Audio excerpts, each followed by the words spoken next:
everybody, to Blissfully Aware, the show in which three opinionated people discuss what's going on in fandom and nerd news in general.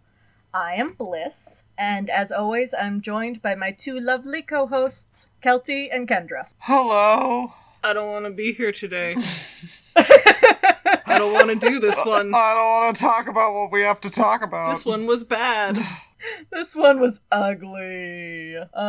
So, y'all like pins? Pins and buttons? I love pins and buttons. Because she's a classic lesbian. I'm an old lesbian. I do it the old-fashioned way. Patches and buttons and really loud jackets. Screaming at the public to fuck off and leave her alone. Yeah. Mm-hmm. Otherwise, how else will you know I'm gay? Well, how do you feel about pins and buttons that are about your stance on fandom shipping? I could do without it. I mean, personally, me. That just seems... I don't care what other people are doing.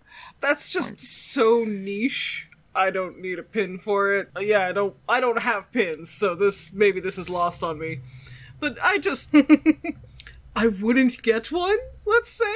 Well, so the reason I ask is because, as you may or may not know, there was an incident, a PINcident, if you will. I won't. No. A pin was being sold. It was discovered by fandom and completely cannibalized into something it absolutely was not. Cannibalized. I'm talking, of course, about the pro shipper pin. If you are, let's say, not perpetually online, making a lot of digs here that normies probably won't get, but whatever. Do normies listen to this podcast? Avery does. Aw, thanks, Avery. Shout out to Avery. That's so sweet. Aw. Y'all should listen to his podcast, Brews and Reviews. Mm-hmm. But so yeah, a pin was made by a little indie startup called Ravenstag Outfitters. It was a black pin with white letters that read Pro Shipper, little pink triangles punctuating the two different words of Pro Shipper. Yeah. And in the center, it was a rainbow with that hunk of meat emoji, the rainbow meaties symbol. Yeah, God. Yeah, I'm not a fan of that emoji code, but also, again, doesn't really matter to me. I think most emojis are ugly. I'm just old. Take them or leave them, but I don't love the meat hunk. Yes, it comes specifically from the Hannibal fandom, because their creator, Brian Fuller, actually got quite severely harassed and doxxed on Twitter last year. Yeah. And so, the fandom decided that the gay meat was a way to express solidarity, because again, the show's about cannibals. So, I do think the backstory to it is funny, because I think that's actually kind of funny, because, Brian Fuller's queer, and Hannibal's a cannibal, but, I just think the emojis are ugly. So, yeah, this pin, it's wild, because the drama surrounding the pin started off in a more base way. People were mad that the pink triangles were used on the pin to punctuate the two different pro shipper words encircling the pin. Mm-hmm. Because it's a Holocaust big air quote symbol, or an AIDS big air quote symbol. Mm-hmm. Which is not what the pink triangle is. No. Let's just put that to bed. It's not. It is a queer pride symbol. It was reclaimed symbol. From the Holocaust. Yeah, so if you don't know what the pink triangle is, the briefest of summaries is that during the Holocaust, pink triangle patches were put on queer people, the way that Yellow Star of David was put on Jewish people to designate them as, I don't know. Jews?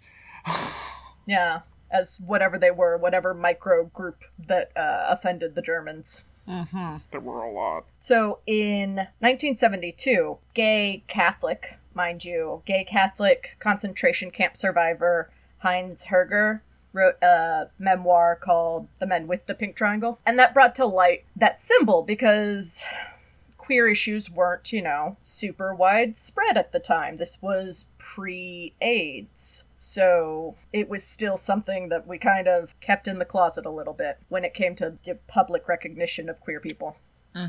After that, it was adopted by a German gay liberation group called West Berlin Homosexual Action. Oh, yeah. And they adopted it as a symbol of solidarity for the people who died for being gay during the Holocaust. Because a lot of people died in the Holocaust, not just Jewish people. And I say this as a Jewish person, a lot of non-Jews died in the Holocaust as well. 5 million, in fact. So after that, it was adopted by gay liberation groups across the world. Notably, ACT UP here in the United States started using it in an AIDS awareness. A big one that you might know of, if you know about the pink triangle, is the pink triangle on a black background with the white word saying silence equals death. I have that pen. Speaking of pens. I find that one incredibly moving, as it's supposed to be. Yeah. And since then, it has been used in memorials across the world for queer people. It's on buttons and patches and stickers. It's just a queer pride symbol at this point. Yeah, the Silence Equals Death poster is by ACT UP New York. That was founded by Larry Kramer, who died last year. He was the loudest bitch in New York, screaming at the Reagan administration for years and years about murdering people with AIDS and abandoning people with AIDS, and yeah, he was one of my fucking favorite guys. To be the bitchiest gay in New York. Yeah, Right. Larry Kramer, famous playwright, famous angry gay New Yorker. The goal, man. The goal. So, a lot of people took issue with the fact that there was this pink triangle on this queer button. I mean, let me just say, I think a lot of people took issue quite insincerely. I think people took issue with the fact that someone made a pro-ship pin, and this was perhaps the easiest way to attack them without flat out saying, I want you to die because you made a pro-ship pin. Yes. I don't think any of these people were genuinely concerned about the usage of this imagery on a fucking enamel pin. I also would like to say, we say people, but I would probably specify children, because really anyone older than maybe 20 knows Knows what the pink triangle is. Knows the pink Yeah. triangle's history, or is just completely in the dark and doesn't read up on queer history at all. I can't imagine being older than 20 and not knowing what the pink triangle stands for. I can't either, but you'd be surprised. Yeah, These people are I fucking frequently stupid. am. Yeah. Yeah, it was frustrating for me as a queer Jew to have to deal with, again, the fact that queer children don't know or learn their queer history. So, yay! Hooray! After that, it was noticed by Sarah Zed, which, if you don't know, Sarah Zed is a breadtuber. She's a breadtuber. She does video essays on old fandom drama, like Tumblr era fandom drama. Is she? Is that what Breadtube means now? Breadtube is leftist-leaning video essayists on YouTube, so, like, even some more news. But I knew that, but I always thought it was specifically about politics. Like, You know, I think it did start off about politics because it was the whole, leftist politics versus the Ben Shapiros on the right. mm-hmm. But it has now just become anything that people consider socialist, communist, not the conservative view of anything. So you could do bread tubing on makeup. That seems silly. Okay.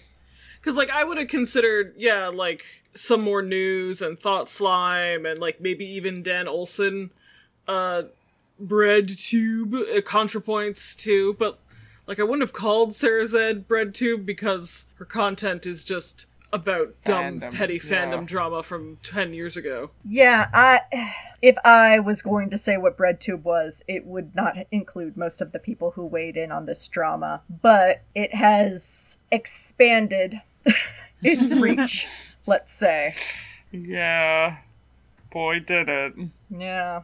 So, Sarah Zed weighed in. She jumped in, unhappy about the pink triangle. Or at least that was the reason she gave, initially. She then dug her heels in and started what ended up being a almost week-long pro ship versus Sarah Zed. Breadtube fan versus antis. Just an absolute clusterfuck on Twitter. Yeah. Just an absolute embarrassing display. I for all honestly involved. stopped logging in after a while. It was... every time it was like something new had been like... There were developments. Yeah. I was like, who fucking cares? Like, oh my man? god, I'm so tired. What happened was that Sarah Zed quote retweeted this tiny indie mom and pop pin shop to dunk on them, which is a habit she has, I've noticed, because she did this with another account. Like, I can't remember which was first, whether the pins were first or the screen caps were first. We'll get to the screen caps. But she very much enjoys quote retweeting small accounts to dunk on them and, I don't know, humiliate them in front of her, like, 75,000 followers. Yeah. I guess because when every tweet you make gets like several hundred likes and a lot of engagement, all of that attention just goes to your stupid head, and you begin to not realize that your following can ruin people's lives. Yeah. It's the whole Markiplier thing all over again. You want to point and laugh, but then you're, in a way, inviting all of your followers to come and point and laugh. Absolutely. And, like, I have no sympathy at all for people with large followings who say, well, I never encouraged anyone to go bully whoever or send them death threats or harassment or call their place of employment. Who fucking cares? You know how the internet operates. You know that you are a person with a platform and people defer to your wisdom, whatever it may be. And if you retweet something specifically to mock it, you are inviting those people to continue the mockery. Yeah. And if you claim to be ignorant of that, you're a liar. I don't believe that you don't know that. I don't believe you. Yeah, the thing that tells me that people of whoever, like, with large Twitter followings, know exactly what they're doing when they quote retweet something, because if they just wanted to engage with the content of the tweet, they would have replied. They would have used the reply function, which is exactly what that stupid function is made for. It's to have a small person-to-person, I don't know, conversation, screaming match, whatever you want to have, but it doesn't include your audience, usually. I mean, usually, when you at someone, that usually stays between only you two. So by quote retweeting this tiny tweet, yeah, Sarah knew exactly what she was doing, and I don't buy her pleas of ignorance that she would have no idea that she would cause death threats or harassment, or, I mean, last I saw, she was just denying that was happening, which is uncomfortable. I ended up sitting down with Ravenstag Outfitters and speaking with them about their side of how all of this has gone down. So, even as of time of recording right now, they are still receiving death threats over a button. Neat. Yeah, Sarah Zed, I had never really cared for her videos, and I'm not saying this to seem like I don't care about her opinion. I had watched one video of hers that was about the DashCon, the 2014, was it 2014? Pretty sure it was 2014. One-time only Tumblr fan convention that ended up being a giant clusterfuck and basically a giant scam. The organizers, it appears, made off with a lot of money and just didn't pay their bills. And yeah, the basically were in danger of getting kicked out of their venue as the con was happening. So stuff like that. And yeah, Sarah does a video of it, and it's, like, fine. She could really benefit from a script editor, but she likes to remind you over and over that she is a competitive debater. And that's kind of where she learned her argumentation style in making video essays. Like, that's where she learned, like, her rhetoric and stuff. And it shows. Yeah. Because she absolutely... The rhetoric she employs on Twitter and on her videos totally feels like a wannabe lawyer. And also, in her videos, because I watched a few of them in preparation for this fucking podcast, she admits a lot to have been basically a fandom bully back in her day. Like, just straight up, like, I was one of those people, and it never fucking went away, apparently. She just thinks she's better now, I suppose, but wow. She's not. That really, the seams done shone through on that one. Oh. Like, this was the thing, I went from not caring about her at all, and just knowing that one video, and finding it kind of mediocre, and just not hearing from her again, to this, like, strange Regina George Phoenix resurrection of Tumblr fandom of just like, all you bitches thought you forgot about me, well, I'm never gonna die! Like, and it was crazy, like, how, I don't even have words, like... Yeah, she came out the gate swinging. She definitely was, or at least I feel, she was definitely gearing for a fight. Like, I feel like that was sort of what she was wanting the second she got kickback for her one tweet pointing and laughing at people who want to wear a pro ship pin. And then, unfortunately, a bunch of other Breadtubers had to weigh in. Lindsay Ellis, Angelica Meehan, Dan Olson, Abigail Thorne, Sean Vids, Lady Emily, and Curio all had to jump in and give their opinion and defend Sarah Zed on her bad take. What would we do without the Breadtubers to inform us of the proper takes? And, like, part of me, at least initially, understands that response. I'm told being a YouTuber is a hard job. I don't necessarily believe it, but I've been told that. And at least you would face a lot of online harassment just, for daring to be a woman on the internet. I get that. And when you see someone in your community receiving a lot of pushback and negative engagement, I don't know what the fucking douchey term is, but when you see someone in your community, getting a lot of pushback for a take, I would imagine the instinct is to, like, circle the wagons and be like, get out of here, incels, or whatever the, like, boilerplate response is. And, it was really clear that all of these terminally online people stumbled into a discourse, I fucking hate using that word, but a discourse, that they knew nothing about, and thought it was funny to just sort of point and laugh at the freak show aspect of fandom without bothering to understand what is at stake here, because this is very much the conflict, I guess, between antis and the rest of fandom is not about whose ship goes canon, about whose ship is more popular. It is about people losing their jobs, receiving death threats, being sent to the hospital, being fed cookies with needles hidden in them, being doxxed to their place of work, and ultimately committing suicide, or attempting suicide. Being outed to their families. Being outed to their families, that's another one, when that's dangerous. So, it's disingenuous, in a way, to call this a fandom drama, because this is really a, just method of social control, I guess, that is being expressed specifically in the field of fandom here, but canceling in this way, air quotes, canceling, exists across social media now. And I was shocked, really shocked, actually, at Lindsay Ellis's just nuclear take, when not even a year ago, a very good friend of hers, ContraPoints, a transgender Breadtuber, I guess, was, air quotes, cancelled with this same exact sort of harassment campaign. And she made a 2-hour video about the effects that this harassment campaign has had on her, and the disingenuous logic, I guess, that these people utilize to arrive at a place where this is noble and complimentary action. Like, this is something that is good, and we're doing it righteously. Harassment. Yeah.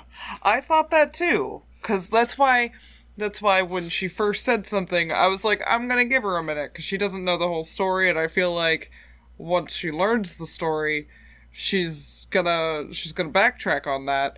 because we had, like, just watched ContraPoints' video, that I was like, surely this is something that she would feel sympathetic towards, at least a little. Well, and from what I could see, at least, ContraPoints, one of the few Breadtube elites, I guess, who did not weigh in on this fucking embarrassing exchange.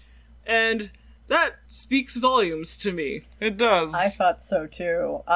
Specifically because I watched all of this happen, basically in real time. Yeah. And I would pay attention when another Breadtuber would essentially enter the fight. And I was really disappointed when Abigail Thorne of Philosophy Tube weighed in. That was disappointing to see.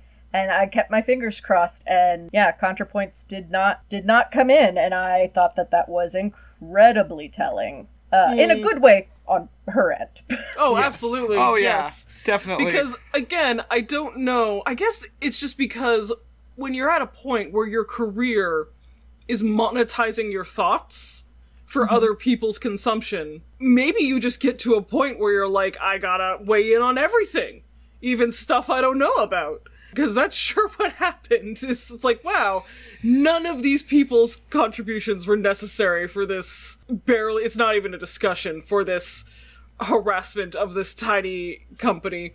Yeah. And, yeah, I mean, I don't know what the fuck any of these people were hoping to achieve, but they sure didn't. I mean, they drove engagement, and Exactly. silver lining, Ravenstag sold out within the first couple days. Yeah, good for them. Congrats to Ravenstag. I'm absolutely stoked. Like, full disclosure, I think the pin is ugly.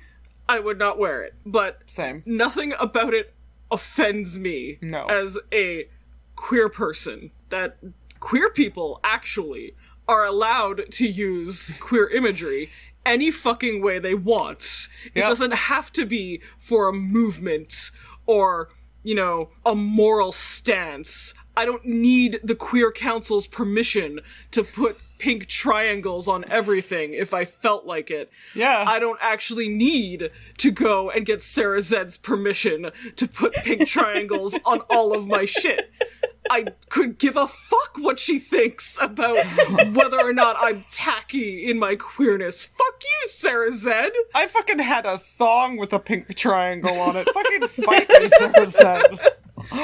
I bought the pin simply because it is a piece of fandom history now. I mean, that's a for fair sure. point. I want the collector's item. Yeah, I want the first edition with, like, a certificate of authenticity. Yeah.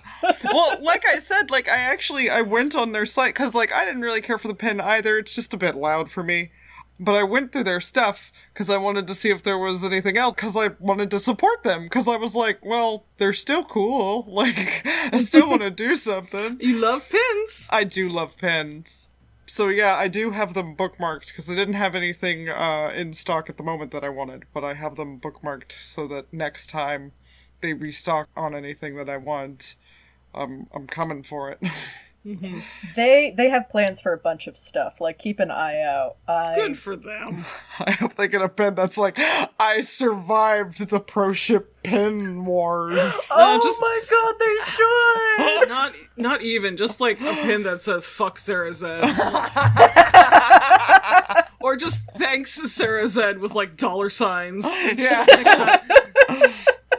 Like, whatever. But, yeah, so the thing is, from what I saw, this was the new Twitter pylon, of the minute. Everyone had a take they wanted to give. The Breadtubers, again, whose thoughts and engagement are monetized, wanted to contribute, because they also like money as much as Ravenstag, and were, I guess, shocked to find out that this is not actually silly fandom infighting. Like, this has to do with whether or not you think that harming people is okay in the name of fandom. Yeah. Well, and apparently Sarah Zed is okay with that, I guess, because these adults, she assumes we're all adults, are all perpetually online, and so that makes it okay for us to get into petty fights, and if we can't handle going outside and touching grass, then we're bringing it on ourselves? I don't know, she jumped around a lot. It was a real victim-blamey take. It was really weird because, like... Straight up said cyberbullying is okay if it's against adults, I suppose. Well, and, like, she kept saying shit like, go outside, these people are terminally online, but, like, your career is terminally online. That's your job. What are you talking about, Sarah? I go outside for my job. I have to put my phone away. That's part of the job. What are you doing? And, like, this got messy for Sarah, because a bunch of people, you know, I thought, at least, in very good faith, tried to explain that, you know, most of fandom is queer. At least most of, like, online fandom spaces. Like, there are still, like, the dude bro spaces, but they're not really... They're not involved in fandom. Yeah, I mean... They have their own corner. They're two different entities. Like, and again, I'm not in a, like, really male fandom space with, like, Star Wars or something, so mercifully I don't have to deal with that. But then, like, hey Sarah, someone claims to have committed suicide a couple weeks ago over this sort of harassment. To my knowledge, there is no confirmation, but someone, at the very least, faked their own suicide to escape fandom harassment, which is bad. Still bad. Yes, an artist, also recently, I think in Genshin Impact, you might know better than me, had such, like, a reaction, I guess, to the amount of hate she was receiving, that she didn't eat for a couple days and had to go to the hospital. Yeah. And then, when that was announced, the people who were harassing her, no joke, were like, good. Yeah. That's where she belongs. That was the sort of reaction. They were happy. That was a victory for them. Well, and it's completely mask off that they don't actually care about protecting the children, because most of them were joking about making sure you keep her out of the children's ward. Exactly. Ha-ha! Yeah. Like, again, haha, that's so funny. What is the goal of canceling someone? Something tells me that most of these people don't actually care about children's safety. They don't want people, obviously, to, like, grow and learn a lesson, because there's no way to uncancel yourself. There is no apology that is fitting enough. So, to me, it's telling that the goal of canceling someone seems to be destroying their life. It's not about whatever victims, massive air quotes, they might have. It's not about having this person confront their own internal bigotry and growing and learning a lesson. It is about ruination. And I can't imagine making an argument that it's anything but that. I guess I shouldn't even call it canceling, because it's something completely different, but when, like, Me Too happened, that was about women basically keeping silent out of fear of their careers. And when women went public, you know, non-anonymously, like, famous women put their names and careers on the line to out someone's monstrous behavior that had been going on for years and was beyond the reach of basically legal entities, because out of fear for their careers, no one had gone to the police. That is so very different from canceling, because this is a man, you know, Harvey Weinstein, with actual victims, actual power, actual influence, who has managed to silence hundreds of women and men who knew about his behavior. And these women, yes, like, with their names and faces, put their careers on the line to challenge this system that has diminished them. Because as a society, we are told to be skeptical, I guess, of women complaining about sexual harassment and all that. Which is why you get a phrase like, you know, believe victims and stuff like that, because it's meant to counter that lopsidedness in our thinking. Online canceling. It is an anonymous mob scrutinizing every behavior you've ever posted publicly about and trying to ruin your life over some imagined or maybe even unimagined discretion. It is not about toppling a powerful figure who has otherwise not been held accountable. It is about mob vigilantism.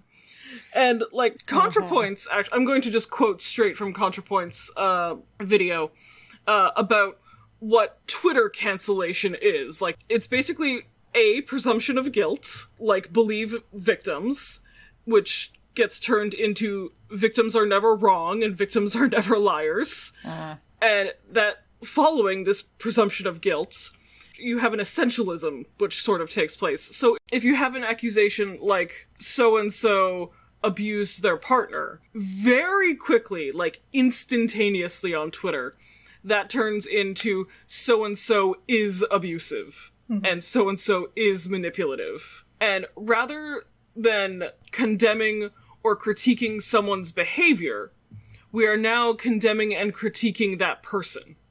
That person's humanity, their personhood, is now problematic. It's not their behavior, it's not something they said or did, it's who they are. And so now we, the Twitter mob, are free to destroy them because what they are is problematic, giant air quotes. And that is a really sort of cozy mentality, I guess, when you have outrage that you want to direct somewhere and someone comes along and says, they're okay to target, they're bad. Anything you do to them is justified. Like, I imagine that's relieving to a lot of people, otherwise so many people wouldn't engage in this kind of behavior. And there was another one I want to bring up, actually, an artist who weighed in on harassment that she had received just recently in the past few months.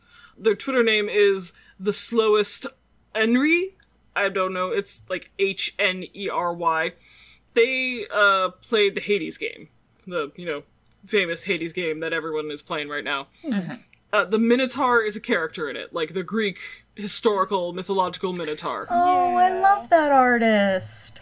Yes, and so this artist played Hades, liked the Minotaur, and did this, like, short little comic of the Minotaur as a baby. So the Minotaur's there with, like, a little calf's head, like, it doesn't have big horns or anything, it's just a cute little calf. Cute. And he's got his little toga and his little hooves and whatever. And he's running around with, like, a piece of chalk, just scribbling on stuff.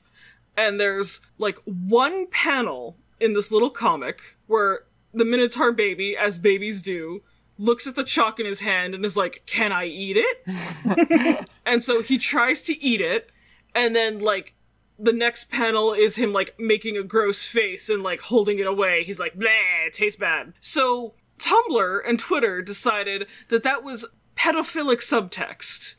That the baby Minotaur putting chalk in its mouth was actually phallic imagery, and this artist was a pedophile rapist who deserved to die. And they are still, months later, experiencing this sort of harassment. I want to read you an actual, honest-to-God, anonymous hate that they got sent, that they screen capped and put on their Twitter. Quote, "Those neutral in a problem are actively supporting the side of the abuser. You fucking pedo-apologist piece of garbage. I hope someone rapes your firstborn child and hands you their sliced-off genitals." Jesus fucking Christ. So, like, when people Podcast is about fandom! So, like, when people say, har har, this is all dumb fandom nonsense, like, it's really fucking not. Just swap out fandom for anything, and you just have a small, insular group that is, I don't know, just informed by these neo-puritanical ideas about behavior modification, social control, and wanting people to fucking fall in line, or we'll ruin you. We will destroy your community. And, yeah, like, it's fucking wacky. And the people who are the most perpetually online, the Breadtubers, especially those, like, Sarah Zed. Sarah Zed is, like, one of the only, like, video essayists I can think of that is, like, strictly about fandom. Lindsay Ellis, like, occasionally touches on fandom, but is mostly more, like, media criticism, I guess, and, like, analysis. But for these people who are, like, very nerdy and very online, to just, I don't know, be completely unawares as to the state of harassment in fandom spaces, I feel like you owe your Patreons their money back. Yeah. Well, and, okay. To play devil's advocate, as I am wont to do. You know I hate that phrase. I don't expect Sarah Zed or Lindsay Ellis to know the climate of what's happening in fandom. I don't expect them to know that 3 weeks before this shitstorm, somebody supposedly committed suicide, as far as we know. And certainly there are pro-shippers who, in circling the wagon around Ravenstag, were aggressive and harassing back. Yes. Yeah, there was definitely that. Saw that. That made me real fucking mad. Yeah. Because I don't call myself a pro-shipper personally, because I'm not in the Hannibal fandom where that term sort of originated. I don't feel like this is a conflict. I feel like this is the side of normalcy and decency versus actual people who want to harass and destroy people's lives. To me, that doesn't feel like something that is needing a name or a side. No, and I mean, I don't call myself a pro-shipper simply because I don't feel like being anti-harassment and anti-censorship begins and ends in fandom. Of course not. Yeah. Limiting Certainly it to not shipping. Yeah. Limiting it to shipping is also, I want to say limiting again. Limiting it to shipping is very limiting. Because this sort of behavior exists outside of fandoms and exists outside of shipping in other spaces in fandom, of course. Yeah. Mm-hmm. Well, and so while it was disappointing and unfortunate to see people fighting fire with fire, essentially, against Sarah Zed, and while I don't expect her, Lindsay Ellis, to have known everything that's going on in fandom on the ground, so to speak, when people calmly and in good faith tried to explain, hey, maybe you don't understand what's happening in this space right now. Here is a couple things that have happened, and I feel what you're saying is insensitive and disingenuous. For Sarah to then, and Lindsay, I mean, I love Lindsay Ellis, but this is a bad look, Lindsay. It was a bad look. It was a bad fucking take. Well, and like I was saying, I saw a lot of in good faith pro-shippers try and respond to them saying, hey, I don't think you understand X, Y, and Z. I'd love to talk to you about it. Only to have the Breadtubers turn around and claim, oh, you're saying I kill children now? No, Lindsay. No one is saying you kill children. Sarah, Lindsay, you guys, one of you's a master's student, one of you is a competitive debater. Like, I know that's not how rhetoric works. No. That's a real shitty logical fallacy to try and pull. Like, that's just something I am noticing, is that people can no longer handle just polite disagreements. The thing for me was that you said that, like, yeah, especially Sarah Zed, like, basically started name searching herself because she was later responding to tweets that she was not tagged in, accusing people with accounts of, like, 100 followers or less of trying to ruin her career. So, yeah, I saw that too. Especially for Sarah Zed, this got real petty and ugly on her behalf, and I don't know, girl. I don't know if this is the online persona you want attached to your brand, if you want, to keep raking in those sponsorship dollars. But yeah, that was, I guess, just upsetting that I don't expect people whose full-time job is making video essays about whatever, to know the ins and outs of fandom politics, but then maybe keep your fucking mouth shut. Like, don't say anything. Again, you don't have to. This is not, the stakes here are not as low as you might think. Lindsay and Sarah apparently joined a Discord with a few fandom people that seemingly were picked at random. I don't know. I wasn't tapped to join the fandom council and speak for the people. And so I don't know exactly how they left it. Like, I'm sure I'll find out. I bet they're gonna make a video about it. Oh, absolutely. Like, one of these Breadtubers has to, right? Yes, this is absolutely getting monetized. And again, people will probably be harassed again when that video comes out. Yeah, so when I thought all the dust had settled and everything was calming down, a new challenger approached. Oh, goody. And Brian Fuller himself waited. Oh, man. That. Daddy Brian Fuller. Fucking good for him. Right? Yeah. Someone brought the pin, at least, to his attention. I'm sure people added him saying, "Help, we're being attacked." I'm sure.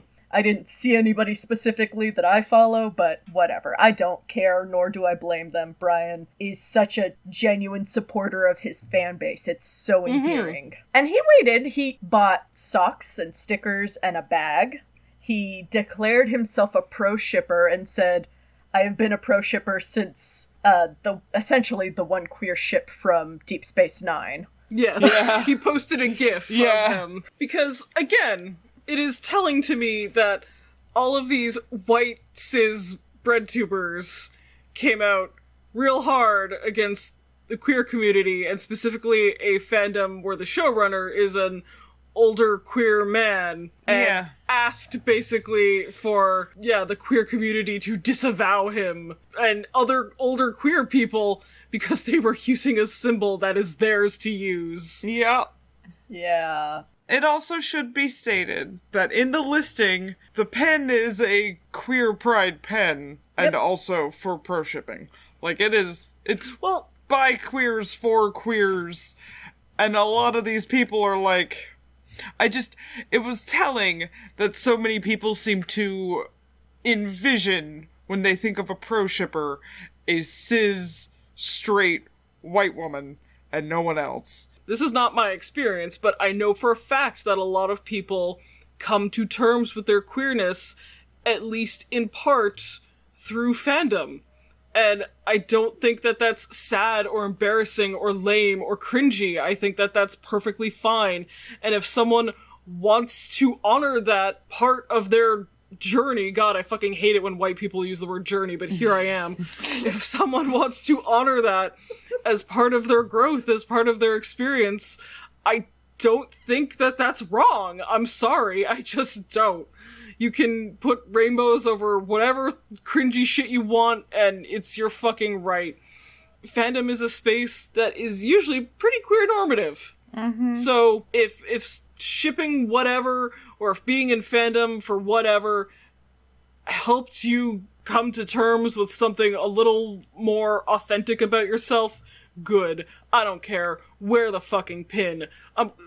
Whatever makes you less miserable, man. Like, come on.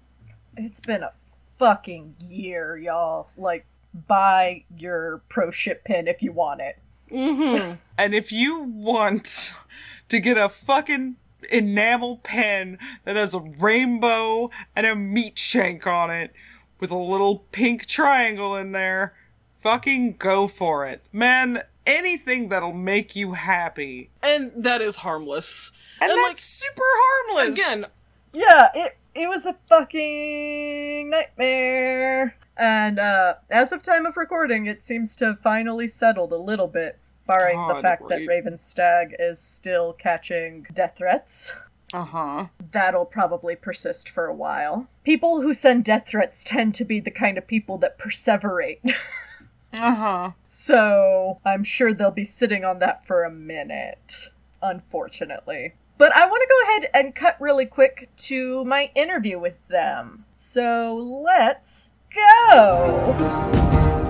Hi! So I am here today with the lovely ladies who run Ravenstag Outfitters. Would y'all like to introduce yourself and explain what Ravenstag is? Well, I'm Nikki, and basically it's just an idea that we came up with for a small home business. Well, we've both been in the Hannibal fandom since day one, and I really have not seen that much merchandise for it lately. It seems to have kind of dropped off a little bit. So that was actually going to be kind of the main focus, but also supporting queer pro shippers, inside and outside of the Hannibal fandom.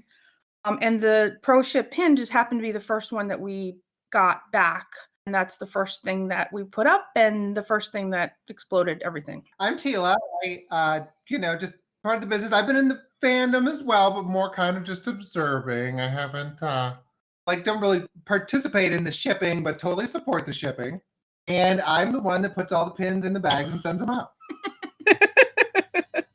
Been quite an experience for me. Yeah, because I mean, like I Tila's been to some like parties and stuff, but I've been to like a bunch of the cons. I've, Red Dragon, Toronto, Fanable Fest, and I know a lot of people in person from, I used to live closer to New York City, and we both did. And so I just have a lot of friends in real life, and my best friend I met through Tumblr, a million years ago. So I've been pretty sucked into it hardcore for a long time, but so Tila like knows the same people things. And everything, yeah. I'm just there for the fun. Yeah, right. Well, and right up top, I guess I want to ask how y'all are doing, because this has gone on longer than at least I expected it to. Yeah, it seems to keep getting, I don't know if I want to say worse, because the first day that it kind of went, and I don't even know specifically why it happened that day, which was Monday. And the reason I know that is because I had a snow day from my job, and I was literally sitting on the couch all day blocking and reporting people. And I didn't even take a shower until 6:00 because I was so insanely busy all day. But I mean, other than that, I kind of don't care in the sense that it doesn't hurt me personally, and it just seems massively ignorant and foolhardy. Absolutely. The fact, or at least how I found out about it, was when it blew up, when it came to the pink triangles involved in the pin, which, right, as a queer Jewish person who knows about the history of the reclamation of that symbol, I thought it was cute, but apparently people had a problem with it. Yeah, this exactly is it's just a queer pride combined with fandom solidarity. Is just a simple thing. Absolutely no second thought. Yeah, we didn't even think about it for a second. The pink triangle is a symbol that we both grew up with in very non-queer times. Absolutely. I don't know, I always say this, but I really feel like queer kids today, or even just more progressive kids today, need to learn about queer history. The whole AIDS epidemic and how we got to where we are now with rights is fairly recent. Within the past 50 years is when most of this has been going on. Yeah. Mm-hmm. Which is our lifetime, precisely. Right? Yeah, the 80s were just fucking horrible. Yeah, they don't know. These damn kids today, they don't, I mean, it was imagine if, okay, so we went through this whole thing with Trump, but imagine if there was no resistance to him. Right. At least not in any kind of findable format, and no way to communicate with each other unless you just happen to meet people in real life, and it was just isolating and horrible. Absolutely. Oh, and that triangle is a way that people could find each other. Right, exactly. So with your pin, can I ask, were you coming in with any sort of serious motivation or create a label for people to identify themselves publicly the way people use a pink triangle? Or was it just a fun fandom thing? It was just a fun fandom thing. Totally. And because I was thinking of stuff to do for the store, and a lot of the people have the Rainbow Me thing in their Twitter name, and I just wanted to make a more tangible, thing that people could like. And people who have a zillion pins, it would just be another one of their cool pins that maybe identifies them, or they use it as part of their identity in some sense, but it's a minor thing that's mostly just fun related. Right. Personally, I thought it was really cute. I don't consider myself a rainbow meaty, but I like the solidarity, especially in the fanable community. Well, and especially backed up by Brian himself. What a champ. Yeah, the night Brian's awesome. Oh my god. Well, I've met Brian several times at conventions and stuff, and yeah, he's just tremendous. He's 100% the best, the coolest. And and he gives the best hugs on the planet. And the night, which was a couple nights ago, where he bought stuff and things kind of exploded again. We were talking that night specifically, and I thought, oh my gosh, the dust is settling, and then So how did y'all feel about people swarming in to defend y'all? Oh yeah, that's just, it's great. And honestly, one of the reasons that I made the store in the first place was because we used to live on the East Coast, and we had to move to the middle of nowhere in Iowa, literally the middle of nowhere. because I got a really good job. And, you know, between the fact that we were away and then the pandemic, like I just felt a little bit disconnected from the community that I used to be able to be a part of in person so much. And the fact that everybody kind of swept in kind of made me feel like what I had been missing. You know what I mean? So I was really happy about that. And would you mind explaining some of the, like, did you receive death threats over this button? Yes. Yeah, like, so like Monday, like I was saying, I was blocking people and reporting them, and most of it was stuff like, you know, I want to preface this with you know, trigger warning suicide, that people were mostly telling me to kill myself, and other ones were like, if we see you, we're going to beat you up and we're going to hit you with the car. It was disturbing, you know. Absolutely. Was there anything specifically targeted at either of you? No, you know, it seems like people could probably fairly easily figure out who we are if they really wanted to. So, you know, I'm assuming it was more just like a pile on rather than anything meaningful. I saw a lot of like, if I see this pin, I'm gonna fucking hit this person with my car. Just stupid bullshit. Most of that I saw was stupid bullshit, but I was not immersed in it. Yeah, I was doing it all day. We were mostly doing it. Yeah. Did y'all know anything about Sarah Zed or Lindsay Ellis before any of this? Or even any of the Breadtubers jumping in? Not a word. Knew one person. Well, the Abigail, the philosophy tube, which I've honestly never watched, but I was very disappointed with that. She's, you know, popular trans woman that you know, kind of fucked us over. I don't know who Stucci was. She had a very big problem with it, which was, you know, whatever. Like one of the funny things somebody commented was, I just go on YouTube when I need to learn how to fix things, and that's pretty much my engagement with it. Yeah, right. I learned how to fix our alternator by watching YouTube. I know. I need to put in a tile floor. So. Yeah. So So that's mostly my engagement with it. So no, I didn't know anything about these people at all. I have watched YouTube since back when it first began, and I've been a fan of some of these Breadtubers for a while, and so personally I was very disappointed and kind of a little hurt by some of their comments. I feel like they kind of got intense or more direct in the way that they were targeting y'all and the fandom in general, which was frustrating. It seemed to me, just from an outside, well, not totally outside, but from being targeted but not knowing who these people were, it just seems like they were doing it to get clicks or whatever, you know? So it seemed like they didn't care about the impact that it might actually have on real human beings that are out there like dealing with this. And luckily we don't care, you know, we're not, you know, high school, you know, seniors who are like doing our first Etsy shop and then accidentally did something that made people mad and, you know, really affected us or anything like that. But if it had been somebody like that, then, you know, I would be very, there could be some unforeseen, very negative outcomes there. Absolutely. And I mean, I guess you did end up selling out of all your pins, so that must be fun. I really was very shocked about that. So we actually got more. And like I said, this wasn't even going to be kind of the main thing that we were thinking of doing. So we're going to have like a bunch of Hannibal stuff, and then I have all these plans for queer cryptids. Ooh. So it was going to be kind of an art project thing, and then just this one thing. I wasn't going to do any other, you know, rainbow meat designs. And yeah, they sold out right away, which actually allowed us to completely like pay off the equipment and supply budget that we had already put into it. So I guess so. That was actually, I was like, okay, we'll probably pay our initial investment off in a couple of months, not a day and a half. Right. That's so awesome. I mean, I bought one. It's a little piece of fandom history now, so I really wanted it. Yeah, that's and when I ordered it, like even told me there's only 18 left, and I was, oh my gosh, look at y'all. Right, exactly. It's already been ordered. Yay! Just you wait, Breadtubers. I'm waiting to see their videos that they put out about this, because I'm sure they will. I didn't even we didn't even think about that. Thanks.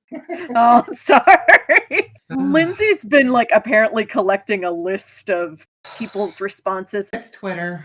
Well, yeah, and I mean, I've just been dealing with our own corner of things, so I really haven't seen anything other than that. So do you feel like the dust is starting to settle, or do you feel like it's still about the same amount of intensity, at least for y'all? It's been up and down, and I think we're kind of in a down today, but I think if there's like videos released, it's going to be up again. Absolutely, batten down the hatches sort of situation. Yes. But hopefully, I mean, at least now you'll be. I hate that it's sort of come to a now you'll be prepared for the situation kind of thing, because you shouldn't have to be. Yeah, no, but that's true. The temperature of fandom these days, I think we're just all very on edge. I think it has a lot to do with COVID too, and how we're sort of stuck at home online and people are frustrated. So yeah, a lot of these people that are like at least know about Hannibal, they know about it because of Netflix. So it actually got a much wider audience that was less like focused, the focused people that like were super fans of it in the beginning, like me. It sort of like opened it up to just a lot more people kind of casually coming in and jumping into stuff that they don't know what's going on. Right. So we talk about the Nazis. Yes. Please. That was the worst thing that I think came of this was all these people who were like, there were a few different categories. First off, people that apparently have no idea that the pink triangle has not been associated directly with Nazis for a very long time. And then there were a group of people who did know that, but know it is more of something associated with AIDS and think of it as some sacred thing you can't like wear earrings of or something, which is also wrong. So you're talking about like the people who were tweeting at us. There's people who were like calling us Nazis for using this. You know what's crazy is because, like I said, I know about the history of the Reclamation, and I tried to come in and be like, it's just become a, pride symbol for the queer community to wear, not because we're walking around trying to, identify ourselves, but because we're proud, Right. It's like going to, a St. Patrick's Day parade and like being like, woo, I'm Irish, Exactly. And I mean, even in my attempt to explain that to people, I was told that I should wear it and they hope I get hate crimed. Like, oh, yeah, I got some of those too. Yeah. So there's misunderstanding and then there's misinterpretation. And then there was actually people who, there was actually a lot of homophobic stuff thrown at us too. So yeah, I found that probably the most offensive. The ignorance is the most offensive thing to me. Absolutely. Was there anything, like, aside from Brian, was there anything you found especially positive to come out of this experience? Well, paying off our investment was pretty positive. Also just people like kind of coming together for each other, not just me, this is all, and this has happened before. Like when there's some kind of situation, people will come out in specifically the Hannibal fandom and have each other's backs. And I know that doesn't always work out like people want it to, but I don't know of any other group that you would immediately like start jumping in and defending each other. Did y'all have anything else you wanted to say about the situation or in general to, I guess, people who supported you? Yeah, like I can't begin to thank you enough. And I have a lot of things planned once things kind of cool down a little bit, especially like in the summer, when I have from my job a little bit more time. I will probably do like giveaways and stuff and try and support people, and if they ever need that support, they can always ask me for it. That's awesome. I am honestly so touched by speaking with you and the positivity you have throughout this whole situation. Like, that makes me so happy to see. Everything has been so turbulent lately. It's been exhausting. And even the situation was exhausting. But knowing that y'all are being champs through the whole thing when you absolutely had every right to feel completely devastated, it just, I don't know, it makes me happy. Yeah, thanks. And, this has been a thing. We're coming up on 8 years now. And honestly is like totally, changed my life in a lot of ways that have been incredibly positive and friends that I will have for the rest of my life. So I am not going to let a group of bullies take that away from me. Absolutely. And then to close us out before I let y'all go, I want to start doing this thing where I just ask people on the show, what is something positive or something fun that you guys are into right now? That's a good question. What are you into right now that's making you happy? We've gotten our first vaccine shot, so that was great. Yay! Oh, congrats! Looking forward to Yeah, those. looking forward to that. I don't There's know. not quite as much snow on the ground, and Yeah. it's getting a little bit warmer. We're gonna go for a walk later, which is amazing. Yeah, we're boring, and I'm working on our house. So Yeah. Oh that's yeah. what Oh we my do. God. That's what we do. Oh, we have this boring. house that needs so much work. That's awesome, though. It's nice to have things outside of nerdy things to work on as well. I say as I'm on my nerdy podcast. Yeah. Right. Also, this year is our 20th anniversary. Oh, congratulations! Yeah. Oh, that's so sweet. Woo-hoo. Well, then I will absolutely be including a link to y'all's shop in the notes for the show. People should definitely go check y'all out and keep an eye on it. Ravenstag.com. And y'all are on Twitter at RavenstagO. Well, then thank you guys so much for joining me today. I really appreciated speaking with y'all and hearing your perspective on this whole thing. Yeah. Thanks for the opportunity to let us talk about it. Thank you. Not calling us slurs. Thank It you. was fun. Awesome. Well, thank you guys so much. All right. Okay. Talk to bye. you later. Bye. Okay. Yay. Definitely go and check them out. Support them. Love that for them. I guess I'm on pins and needles waiting for Sarah Zed's her video that's gonna come out, I'm sure, about how she's such a victim in this whole thing. Mm-hmm. Yeah, God. But so yeah, I think we talked about the thing. Did we talk about the thing? We talked about it. I hated it. I wanna start ending the episode with us, at least for right now, because things have been bleak lately, saying one thing, it doesn't have to be fandom related, but one thing we're kind of geeking out on a little bit. Oh, totally. Oh, that sounds fun. This is fun. I actually have one, and Kelty doesn't care about it at all, so I've had no one to talk to. Tell me about it. I have just recently finished Mary Renault? I'm not sure. The French person in me wants to say her name Renault. Mary Renault's Alexander Trilogy, which is a historical fiction about Alexander the Great, obviously, specifically about his queer relationships.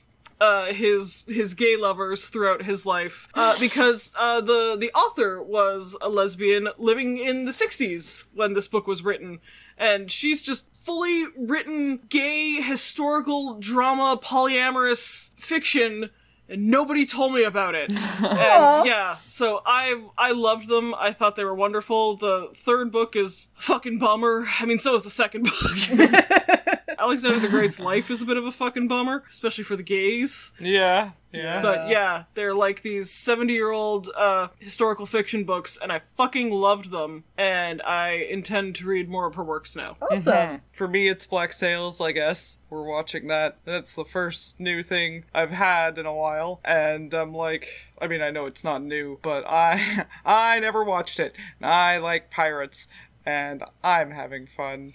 There are gay pirates. There are gay pirates in Gay, it. And polyamorous lesbians. pirates. And Calico Jack and Anne Bonny. Anne Bonny was my hero as a kid. Bliss knows all about my obsession with Anne Bonny. I do. Yeah. I have been speed running the Stardew Valley update since it's on the Switch, because I am a completionist and I really fucking love Stardew Valley, and any new update means I have to start a whole new farm and do it all over again from the very beginning, goddammit. Oh, really? Because I just was like, cool, I'm gonna make my farm even better now, so... Nah, I go through the pains of starting off with the crappy copper tools and having to work your way up again.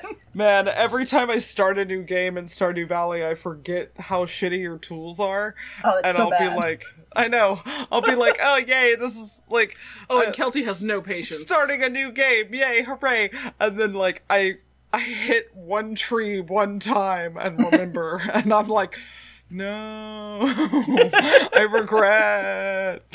Yeah, I hate starting a new game in Stardew Valley. I like it when it's just hitting A and the serotonin happens. That's my good time. But how are you liking the update? I like it. I'm working on Willie's boat right now. It's fun. Shout out to Stardew Valley. Because I was powering through Hades and I finally finished the entire game. And it's a lot of fun.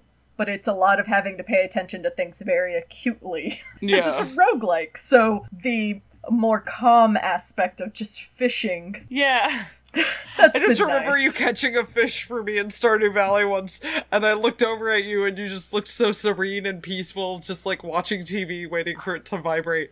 And it I was don't like, know fucking why that, like, mechanic, specifically the Stardew Valley fishing mechanic, is the most calming thing to me. but it's just like, it was so funny because I was just like, you look like you're really fishing, and you just go, yeah. Anyway, that'll do it for us this week. If you'd like to find us online, you can find us on Twitter and Instagram at Blissfully Show. There is a link to our YouTube there. If you're watching us on YouTube, hi. Hello, specifically to you. Do we count as breadtubers yet? Have we made it? God, I fucking hope not. I don't want to be a breadtuber. I think we'd What? have to have a Patreon and, like, Oh, man. a sponsorship with Curiosity Stream. We also have to show our faces. I feel like we'd have to show our faces, and I'm not doing mean- that.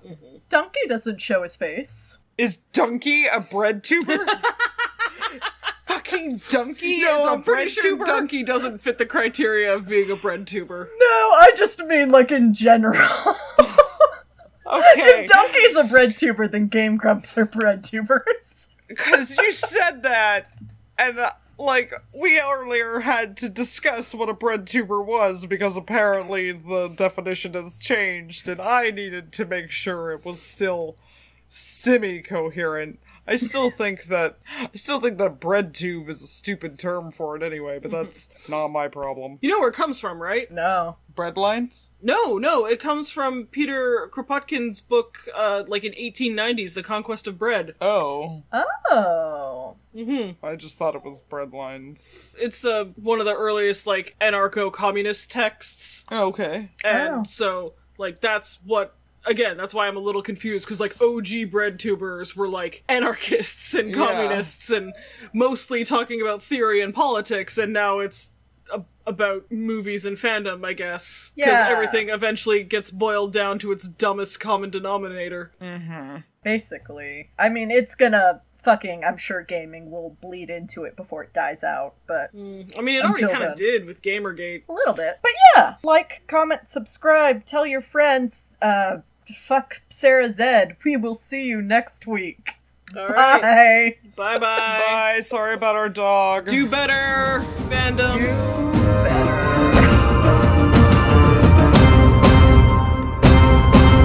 Everybody, don't be dicks on Twitter. Yeah, don't There be we dicks. go. Don't be dicks on Twitter.